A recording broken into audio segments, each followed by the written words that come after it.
Hey, what's up, guys? It's Brandon with Brando Sports World here. Just kind of going to do a quick off-the-cup reaction here for how Week 0 had turned out. It was an awesome first week of college football, though kind of to be expected, the games that were set for live television, I mean, it was kind of not very exciting, to be honest with you.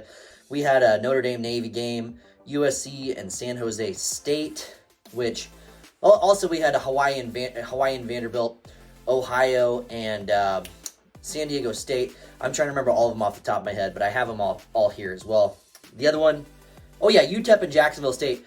I caught a little bit of that one, so I'll talk a little bit about that as well. UMass, New Mexico State, I did not watch that, though I was shocked that UMass did win. I think most people had probably predicted New Mexico State would win that one. Jerry Kill's the head coach, which, by the way, how crazy was that so many of these somewhat successful coaches in the past at these Power 5 programs are coaching, like New Mexico State has Jerry Kill. I think it was Jacksonville State. What was it, Rich Rodriguez? And then who was the other one that was really interesting? Oh, it was Brady Hoke. Brady Hoke. Is it San Diego State that he was coaching? I can't quite remember. Let me know in the comments who it was. But yeah, some of those coaches that have had some success at the Power 5 level, I thought that was kind of an interesting dynamic. And honestly, those were probably some of the highlights of this Week 0, because honestly, none of the games were really all that entertaining for the most part. But let's start from the top. I'll tell you some of the games here that I did not actually watch. I did not check out Florida International versus Louisiana Tech. I will follow up with you. I might follow up. I'm going to watch it for myself because I'm a Husker fan, and we play them in Week 4. I did watch one of their drives. I know they have that quarterback from Boise State, Bachmeyer, Hank Bachmeyer. Could be butchering the last name, but looked like he performed somewhat solid against Florida International. So pretty awesome to hear that they had won. So I hope they go completely undefeated when they go and play us. That way it makes us look better if we can beat them. Now, so scratch that game off the list here. UMass and New Mexico State, like I said, I did not get a chance to watch that game. A lot of things kind of came up when I was planning on enjoying college football that whole day, but you know how life gets in the way of these things, so did not get a chance to watch that. UMass, probably a little bit of an upset over New Mexico State. Also had UTEP and Jacksonville State. I watched the first quarter of that game. It was pretty competitive, but it looks like towards the end there, Jacksonville State ended up pulling it out. And, you know, it's interesting because Jacksonville State is making their first year at the FBS level, so they're kind of transitioning from the FCS to the FBS.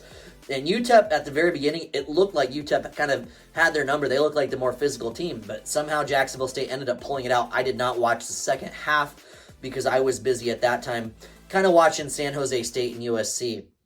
So Jacksonville State won that. That's pretty cool. I know that, speaking on Nebraska as well, that quarterback Logan Smothers, who was our backup quarterback from last year, had transferred over to Jacksonville State. He's not the starting quarterback there. So it looked like they're, I think it was Zion Webb. Could be wrong about that. Guy looked like a pretty solid quarterback from what I did see. So that was kind of enjoyable watching the quarterback play. Scratch that game off the list here. Ohio and San Diego State. Ohio is kind of one of those teams I've always somewhat pulled for. San Diego State, though, I think, not that they have incredibly high expectations, I still think they're going to be a solid team this year. They were doing a solid job running the ball against Ohio, and ultimately they look like the better team from what I did see. Again, another one of those things where I popped in and out watching those games. Now, another game that was on the docket here, Hawaii and Vanderbilt.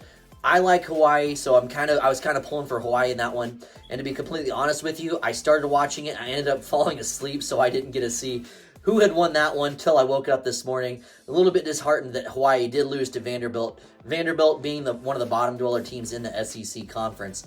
Either way, though, good win for Vanderbilt. They needed as many wins as they can get considering the type of conference they're in. And it sucks for Hawaii because I really would like to see them get to a bowl game. It's been a long time since they've been to a bowl game, guys. So we'll scratch that one off the list here. So we got two left. The two main games on the card. First one up was Navy Notre Dame earlier in the day. It was the first game that had kicked off college football for this season, and they were up in Aviva Stadium in Dublin, Ireland. Last year, another Nebraska note, Nebraska was in there. They lost to a one-win team, Northwestern, this last season. We had their number up 28-17 in the first half. Came out the second half. Guys, we kicked an onside kick up 11 with all the momentum. Complete boneheaded call, and I still to this day question why on earth did we do it. And I'm pretty sure it's been a full, complete year to this day. So, hated that game. It really set the tone for our season. This game was a lot different. Notre Dame ranked number 13 in the entire country. They're going up against a Navy team. Completely just manhandled these guys. I was really hoping for a game, at least for the first half, to make it somewhat entertaining, right? This was not a game whatsoever. Sam Hartman transferred in from Wake Forest. Guys, he's behind an astounding offensive line, probably top 5 offensive line in the entire country, and it showed. I think he had somewhat like 4 touchdowns or 40 touchdowns. I can't remember. All kidding aside, though, guy's a heck of a quarterback. I know it was against Navy, but keep your eyes peeled on Notre Dame. They have a tough schedule, but there's a lot of winnable games on there as well for them. So I expect them to do really good things. So anyways, big blowout. Notre Dame kicked their butts in Ireland. On to the last game here. I was looking forward to this game because to me this seemed like the game that would be the most likely to actually be able to sit down and enjoy. Now, you could have picked some of these other games like the Ohio game in San Diego State where it was a little bit closer, the Hawaii-Vanderbilt game, and I really tried.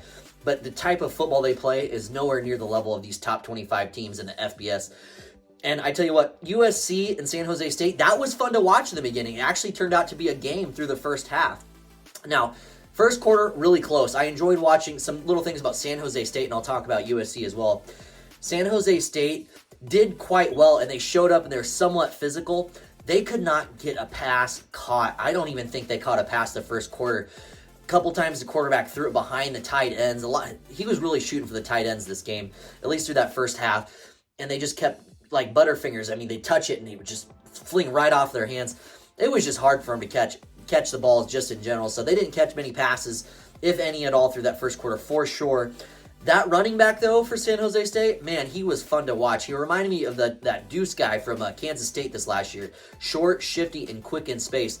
Then when he found a hole, he hit it, and he hit it pretty hard. He's a really physical running back. So he was fun to watch, and I really wish they would have implemented more in the second quarter.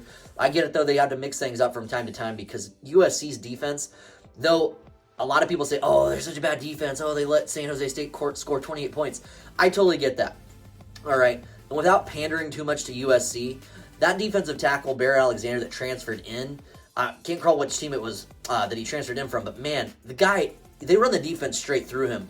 And he straight up bull rushes a quarterback. He gets through the opposing offensive lines like butter. I mean, there's times where he can get stopped, but when he gets out and through that line, that quarterback gets out of the pocket so dang fast. It's just crazy. So plenty of times throughout this game, especially early, quarterback had to get flushed out of the pocket, making inopportune throws when he did, and forced him to make some tough decisions. Now, I will say, USC, easily the superior team, and I've seen a lot of positive things there. Their wide receiver core, absolutely phenomenal. They run tremendous routes. Quarterback Caleb Williams showed why he was the returning Heisman quarterback. Again, it's against San Jose State, so keep that in mind. But the guy got out of pocket, and there's plenty of times that he got out, and he should have been tackled or sacked or got a 5-yard loss, but the guy would almost escape every time.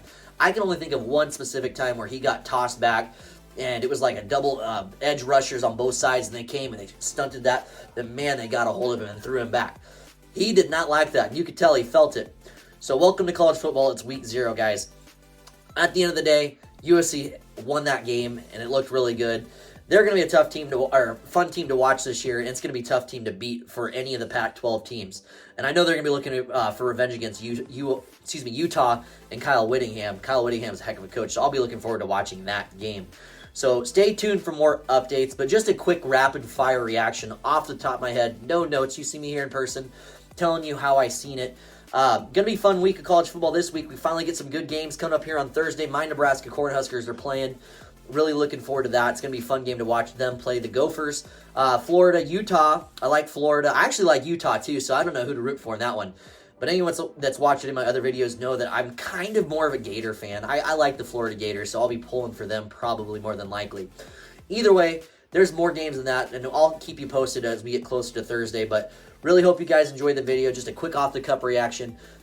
Check out some of the other videos, like this video, and subscribe to my channel because I have a lot more content coming for you guys, and I might drop another video after this later tonight. So stay tuned.